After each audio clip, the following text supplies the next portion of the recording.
The Code 3. A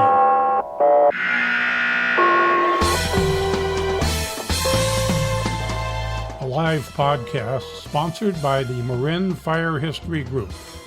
All about the history of the fire service in Marin County, California. And now your host, retired Fire Chief Bill Lellis. Good day, and once again, welcome to the Marin County Fire Chief's historical website. Today we are going to introduce to you and show you a 170-year-old piece of fire apparatus that was manufactured in Austria. What happened was, about 50 years ago, we were informed that this apparatus was up for auction in San Rafael, and the volunteers decided to bid on it and won the bid for $1,000. And it was taken to the Larkspur Station 1, where the volunteers took every nut and bolt apart and built it straight up from the ground. And today this unit can still pump about 130 gallons per minute, depending on how many men are on the rails pumping. So it has, in these days, in the 1850s, it was all volunteers, and the citizens were required basically to step up and take their place on the rails to pump. The pumping was a very tiring and tedious operation, and you probably couldn't pump more than 20 minutes without a break. So it required constant changing of personnel. It happens to be a positive displacement two-piston pump, and with positive displacement pump comes the classic air dome. In the old positive displacement pump, the first thing you'll notice is the air dome, because the pistons, the positive pumps, can't handle air like a centrifugal pump. So we'll talk about this. We're going to take you on a walk around it and explain it to you. And it was one of many the manufacturers made. And we'll see that plaque on the other side. This is what we would call the suction side. This is going to where, if you had a hydrant, you would connect to it.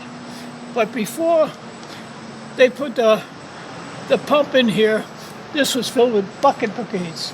Buckets would fill, they'd pump, get more water, they'd pump.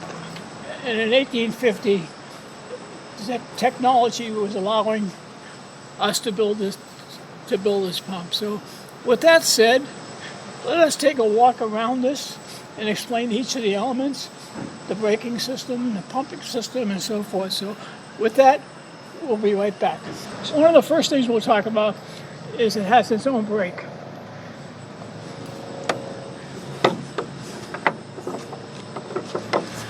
Down here.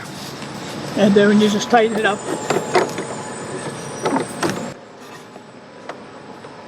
That's it.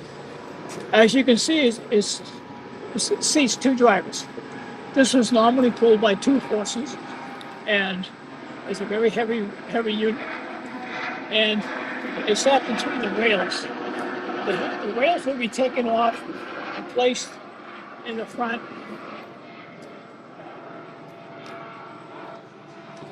The rails would go in here on both ends, and they would pump.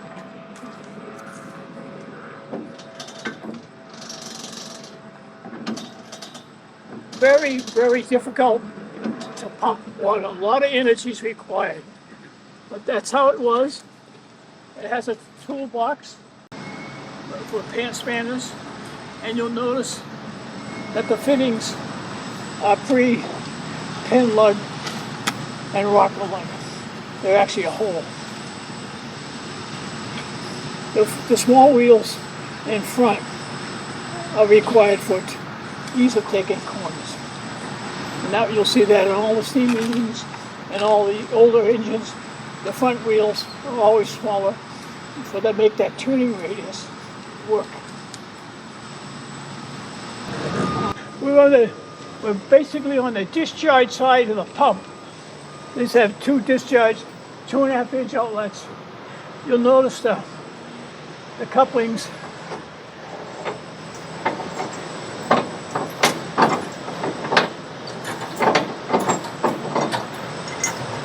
have holes in them.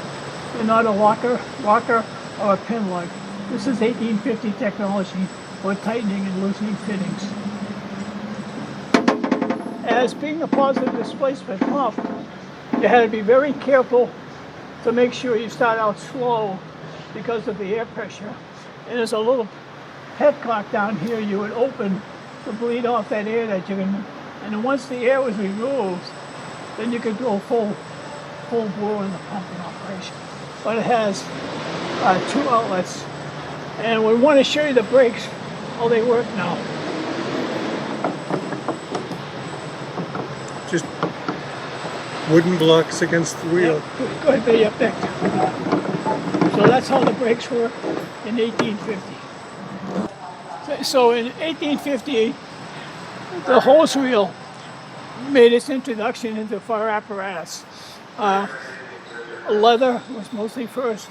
Riveted leather was the first kind of hose, and then as industry, the cotton rubber line hose came into place. And again, it's a free independent reel, and probably can hold 2.5 feet, 200 feet of 1.5-inch hose. In those days, 2.5-inch hose was probably not heard of as that. Also, if you're at the station, you can see at least 4 people could sit back here, and the rest of the citizens would follow, or the citizens in the area of the fire would be required to pump.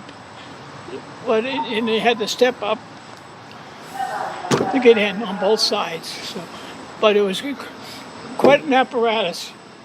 This used to go to musters in California, and I'm told at one muster it pumped 187 feet.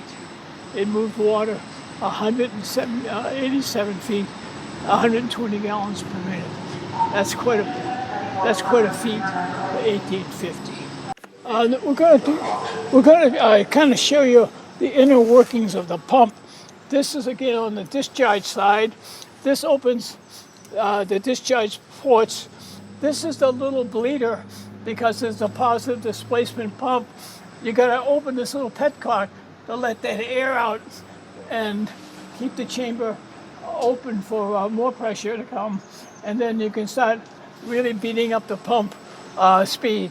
But at first, until the air is removed, you got to start very, very slow. And you can see it's all beautiful brass that's held up for at least 170 years. And this unit, we just changed the gaskets, and we don't want to fill it and pump live because they may start leaking over time. So you have to accept the fact that it will pump 120, 30 gallons and throw a stream over 180 feet.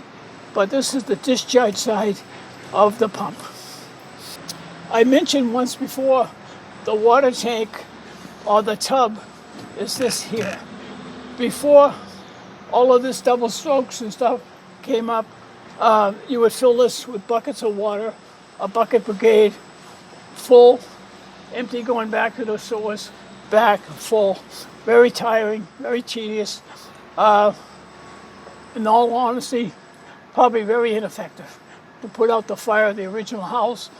If you could detect exposures, you probably were heads up on keeping a conflagration from happening. But this is the tub, and these are the things that leak over time. This is all watertight, 170 years old, and can pump right now. When you're in competition at what is called fire musters in California, all positive displacement pumps are rated by the size of the cylinder and the size of the pump.